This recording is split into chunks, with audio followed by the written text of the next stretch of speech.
what a lot of men are learning to understand is this is not their granddaddy's world anymore. This is the modern world. And the modern marriage in the modern world is under tremendous pressure. You talk about social media, the internet, feminism, Western society especially, and an environment where there's a tremendous amount of distractions. And for men, even in the West, the legalities of it can be absolutely tragic. Imagine a man, imagine anyone gets into a contract with the state in a gynocentric environment that enforces everything that you do as a man. Everything, your provision, your protection, whatever you do. Not only is it enforced because of the value system or the code of manhood and masculinity by other men in society, you know, to take care of you're shamed for not being responsible for your women, your kids. We're not talking about derelicts and degenerates. We're talking about responsible, honorable men. Your foot is put to the fire as a man. Whenever that house goes bad, anything that goes wrong in that house, the blame sits with you as a man, and your foot will be held to the fire. And it's enforceable by law, by the court of public opinion, by everything that surrounds it, right? And then you have a woman, I'm not talking about you 5% women, you traditional women, you respectful women. I love you ladies, we're not talking about you. We're talking about the general consensus of the typical feminist modern woman. Basically, the women that claim to be strong and independent. And you see them even nowadays, they talk about they want a 100% provider man or whatever else. And it's usually the women that have mismanaged their youth, enjoyed sexual liberation. I always ask the question, what is that man getting special that you haven't given other men before? Don't say commitment. Don't say commitment, because that commitment is proven to be false. The average marriage in America is 7 years, especially in the community, 5 to 7 years in the community, about 8%, 8%, what is it? 8 years, I'm sorry, 8 years, last about 8 years nationally. If you look at the Pew Research statistics, and the number of divorces is, the rate of divorce is the highest number of divorce rate. And I think that's social media inspired, along with,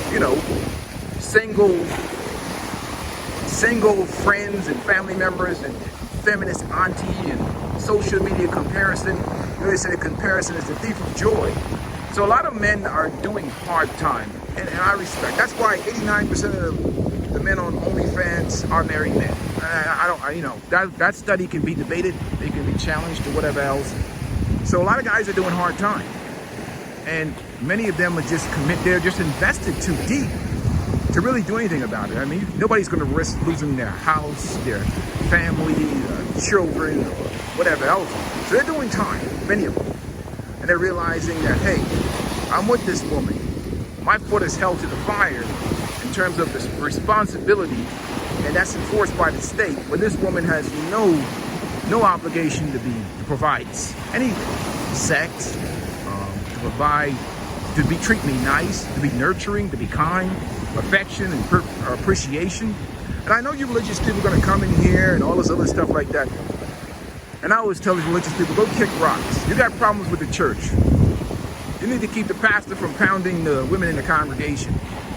And the people that pontificate religion, show me the God and the Jesus and the way you live. I don't want to hear anything about your religion. Show me the way you live. Show me how you treat people, how you respect others, how you take care of other people.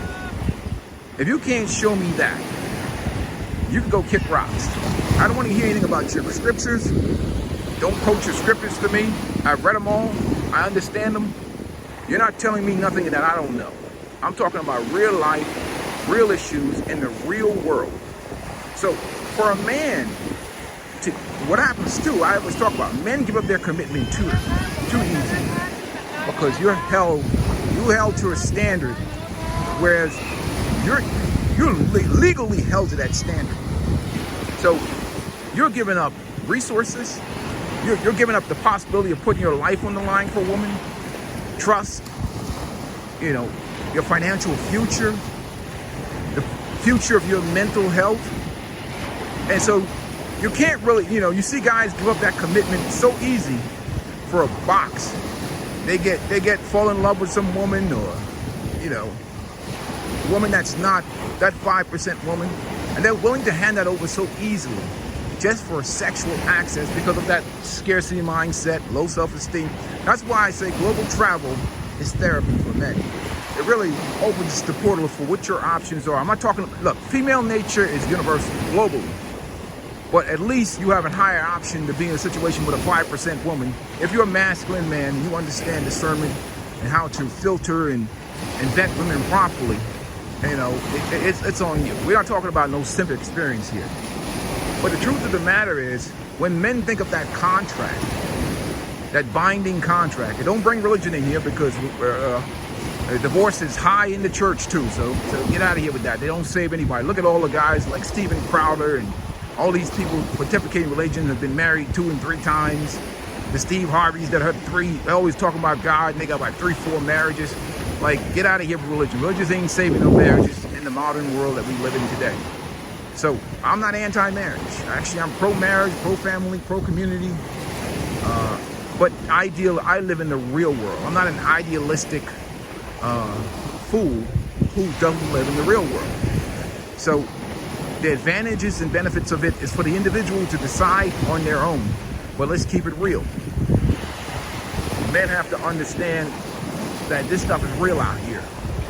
This is real out here. And the question you have to ask is, what are you getting? Especially the guys who are getting with these women in the secondary dating market. That means I'm not saying all women, not all women, they're past their prime. They've either home wrecked a situation where they've left a man. Don't tell me about abuse, but they always cry at abuse. They left a man because they get bored. You know, with familiarity breeds boredom and contempt. And when you have social media, it brings out the sin of envy. And then you have so much influences by the culture that tells women that, hey, this guy is not living up to the snuff. He's not giving you a life that you think you can have and what's being exposed to you on social media. So now you have all these pressures, all these distractions from an environment that is so anti-male, hating male bashing, male hating environment, and an army of pandering simps that are a part of that male hating environment as well, because they don't, you know, they're just trying to go along to get along, or hopefully if they pander enough, they'll get some money, or maybe they get access to some box, which is usually what they try to, you know, think. Or maybe some of them simps now, they just want a pat on the head.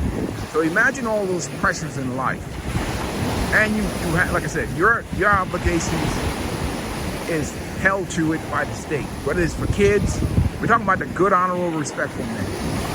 Whether it's the kids, whether it's the woman, whether it's the society in general, you're held to the highest level of accountability. So that deal for a lot of men is until, you know, is a no-no. So until the laws change, which is probably highly unlikely, my personal opinion is, I think the best option right now is salute to CGA. I'm not saying I don't support every man's ideology, but the free agent lifestyle for right now, pending, gives you the opportunity to make whatever decision that you want. Whether you want to be in a situation where you're aware and get into a relationship, you want to have kids or whatever else, or whether you want to be a single bachelor, the option is yours. The choice is yours. But understand the many pitfalls of it. But I'll tell you one thing is for certain. When you're a bachelor, you start finding money. You will start finding money everywhere. So it's a very, very difficult balance, and especially something for young men to think about, considering the climate that we're in. We're talking about the reality of what's out here today.